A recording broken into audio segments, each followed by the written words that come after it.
Hampton, South Carolina, the tiny town where Alex Murdaugh's family has wielded power for generations. Now the disgraced attorney is charged with murdering his wife and son and accused of trafficking drugs and stealing more than $8 million from former clients and his old law firm. Lawsuits and indictments allege that another area lawyer and a former local bank chief executive were also in on the financial crimes. Here is Hampton resident Heather Brimmer on what all of those charges suggest about the town. It sort of gives the impression that either people here were too stupid to realize what was happening all around them, or that they were indifferent or in some way complicit. Is that impression true? What is life like now in Hampton? And how are people in this small, rural town dealing with all the media attention that has turned it into a backdrop for a true crime drama? Welcome to Understand Murdaugh, a podcast from the Post and Courier, South Carolina's largest newspaper. Our award-winning reporters have spent more than a year digging into the Murdaugh saga to bring you the latest news and in-depth analysis as we cover the story of drugs, deceit, and death in South Carolina's rural Lowcountry. Today, we're talking with Kelly Jean Kelly about Alex Murdaugh's hometown. Kelly, can you tell us a bit about yourself? Sure. So I'm a reporter for the Post and Courier, and I'm actually based in Hilton Head, South Carolina, which is a resort retirement community. It's an island about an hour and a half away from Hampton. So for this story, I drove up and spent a couple days there and chatted with the locals and tried to learn a little bit more about the place. Well, thank you for coming to Charleston to record, first and foremost. But let me ask you a question. Had you ever heard of Hampton until this drama started? No, I have to admit, I had not. Had you? I moved here 6 weeks ago from Texas. No, absolutely not. Although I will point out that now we're doing a whole podcast on it. So Hampton is really on the map now for those of us who didn't know about it before.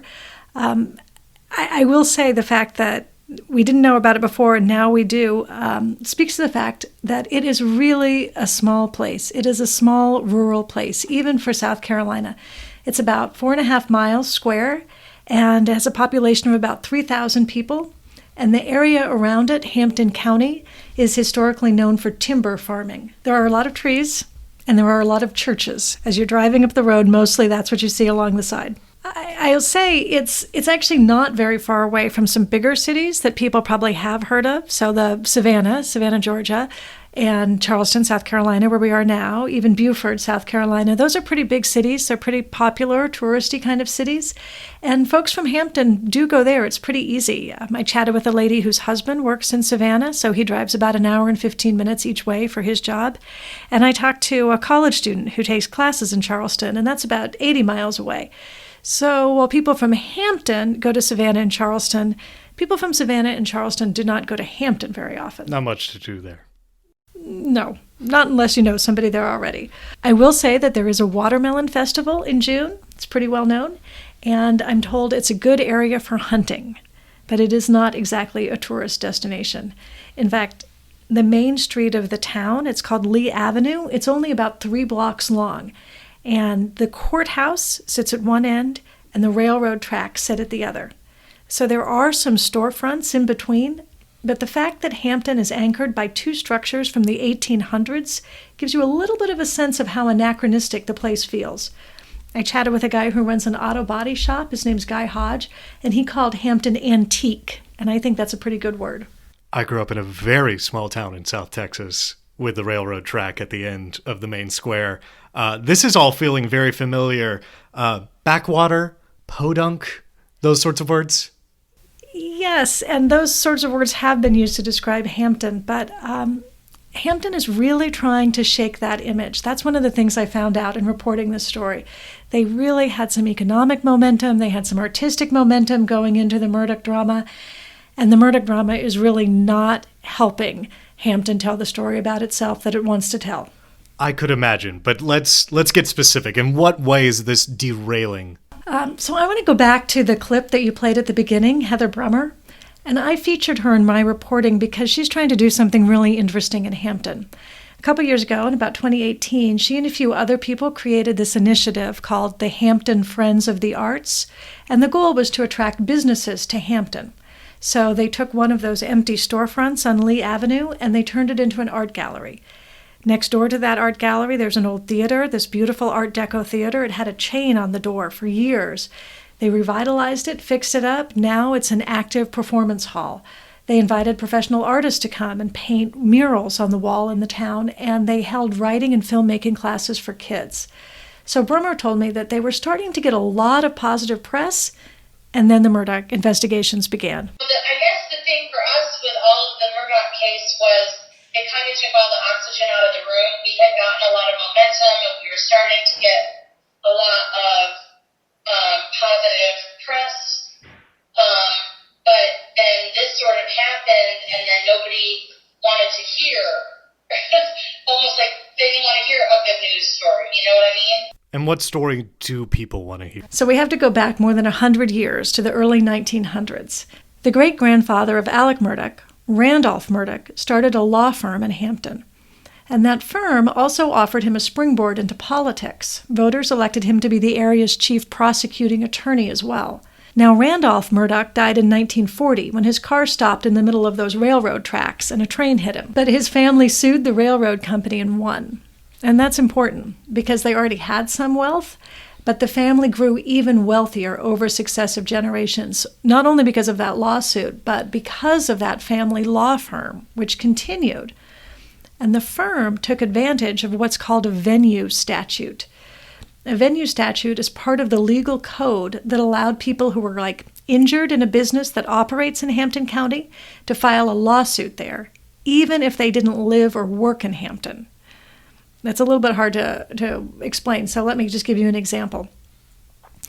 That railroad that goes through Hampton County, if a person was injured anywhere on the railroad in South Carolina, they could bring suit in Hampton just because the train happens to travel through the town. So the Murdaughs and some other partners in the law firm, they became rich by winning judgments from So the Murdaughs, and as well as some other partners in that law firm, they became rich by winning judgments from corporations with deep pockets, including railroads. And at the same time, the next two Murdaugh sons, Randolph Murdaugh Jr. and Randolph Murdaugh III, also served as the 14th Circuit solicitor. So for 86 years straight, a Murdaugh was the county's chief prosecutor. And that combination of wealth and political power is the reason why you'll hear people refer to the Murdaughs as a Lowcountry dynasty. And yet, Hampton County as a whole is not well off.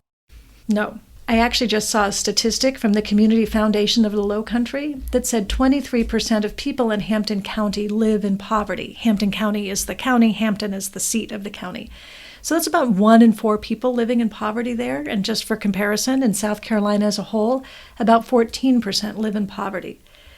So when you're in Hampton, I would describe the feeling as economically precarious. I had mentioned I was up there a few days this fall, just chatting with people. And one of the things that people kept bringing up was the factory closing.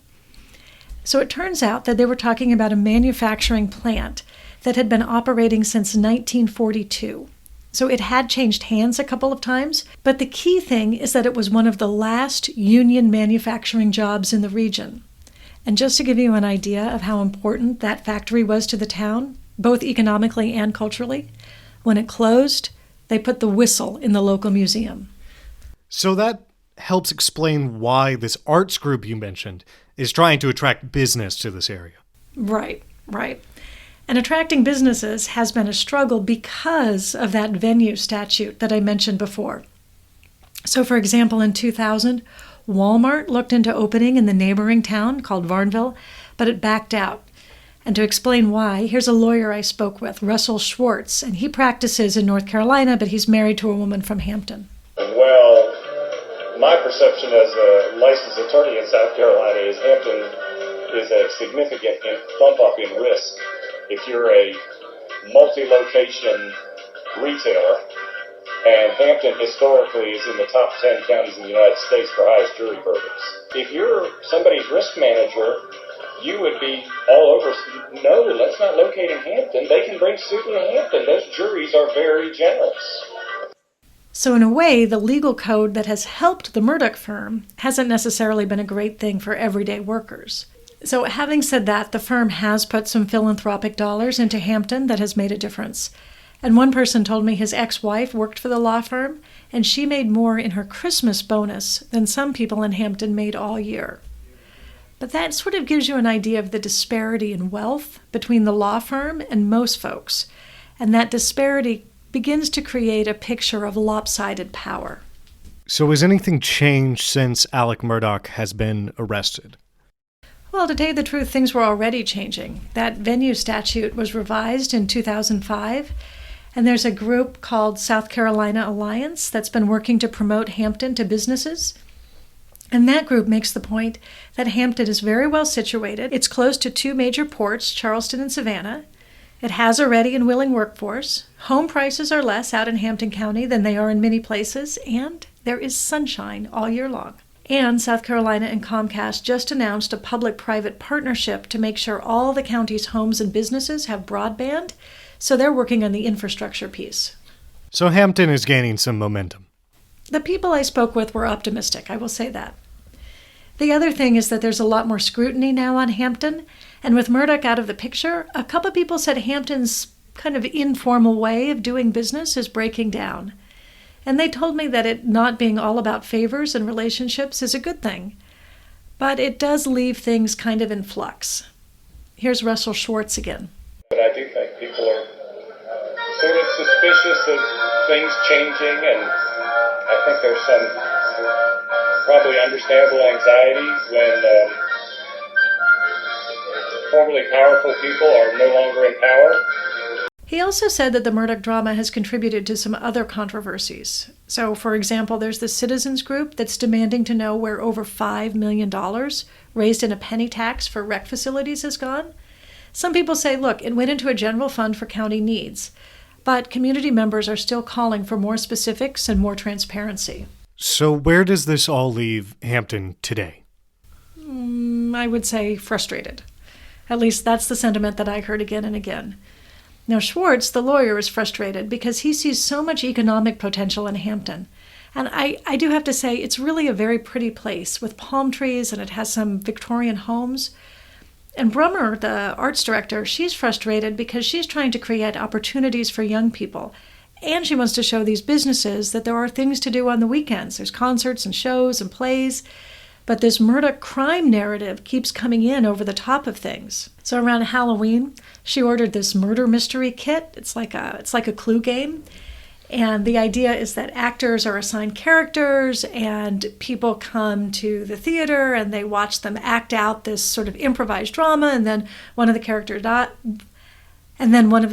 dies, and the audience has to guess who the killer is. And in anticipation of this event, the town council passed a resolution opposing the production.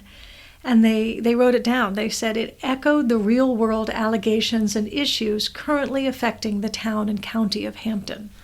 I'm feeling a lot of sensitivity towards how the town is portrayed. Right, and I cannot blame them. There have been tons of media attention, and it's not for anything positive. And I think that's really hard because people in Hampton describe their hometown as a very giving, very caring community. Here's a woman who works at a dress shop, Alexius Dobson. When someone's in need or not necessarily here or anywhere, we help wherever we can. Even the races that are different, but when it really counts, we come together and help one another and support one another. I have to say, I found her words to ring true. Just the few days I was there, people were unbelievably friendly and nice. They waved to you on the street. If you're pulled over in your car, they'll stop to make sure you're okay. I actually walked into this coffee shop and I saw a bunch of older gentlemen sitting around a table, and I thought, oh my gosh, how am I ever going to get them to talk to me? I'm a reporter. They're never going to want to talk to a reporter. And in about 5 seconds, they approached me. I think it's because there are not too many strangers who come into Hampton. So when they see somebody they don't know, they don't hesitate to ask who you are. And it is true. Everybody is connected. I chatted with those gentlemen in the coffee shop, and it turns out one of them is the grandfather of Mallory Beach. She's the young woman who died in the boating accident. And another one had gone to church with Maggie Murdaugh. This place is so interconnected that you go to the library and there's something like a town family album with photos of the couple dozen families who've lived in Hampton for hundreds of years. And there were some folks, so they wouldn't talk to me on the record, but they said that they were surprised at how wide Murdaugh's influence went. And it has touched a lot of friends and family. It's kind of like a web. Yeah, it's a good way to put it. Like one person tugs and everybody else gets pulled along. So going back to the very first clip at the beginning, were people too ignorant to realize the crimes happening all around them, or indifferent, or in some way complicit? Brummer says emphatically no. She said people were just living their lives, trying to make ends meet, raising their kids. And she's actually one of the people who push back hard against any idea of Hampton as dangerous or unwelcoming. She said she sees a lot of creativity and promise in Hampton, and she wants for the young people growing up there to be proud of their hometown, not ashamed of it. You know, I was there only for a few days, but I do want to leave you with this image. So on the last night I was there, Brummer's group had put on this Southern-style Oktoberfest. There was German food outside and a bluegrass band playing inside that Art Deco theater. It was really fun.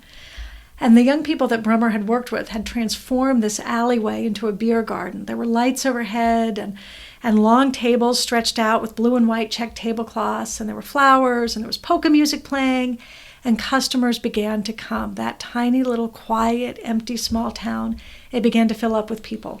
And a lot of them seem to know each other, so they're hugging and they're shaking hands and they're coochie-cooing over each other's babies. And this line begins to form in front of a buffet table for food. And the servers are there. They're dishing up sausage and pretzels and schnitzel. So I was standing in line, and I noticed that the man in front of me begins to get nervous. He kind of starts shifting his weight from one foot and then the other. And I notice his pants are kind of worn out. And after a couple of minutes, he slides over to the cash register, and very quietly he asks, "Do you have to pay for this?" And then out of the corner of my eye, I see one of the other customers. And he was already seated, and he had this big plate of food in front of him. And he obviously heard the man too, because he just slid half the food off his plate and put it on an empty plate beside him. For the other guy? Right. And nobody said anything. But I watched one person literally give the food on his plate to someone else. It was so profoundly kind that it kind of took my breath away. And I thought to myself, remember this gesture. This is a story about Hampton too. That's all for now. As always, stay tuned with the Post and Courier for the latest updates in this case. You can follow along at postandcourier.com/Murdaugh-updates. Follow us on Twitter at Post and Courier. And we encourage you to send questions, feedback, and tips to our Murdaugh email address. That's murdaugh@postandcourier.com. Today's episode was hosted by Nathan Stevens and reporter Kelly Jean Kelly, and produced by Nathan Stevens. Music was provided by Lexan Music. We'll see you next time.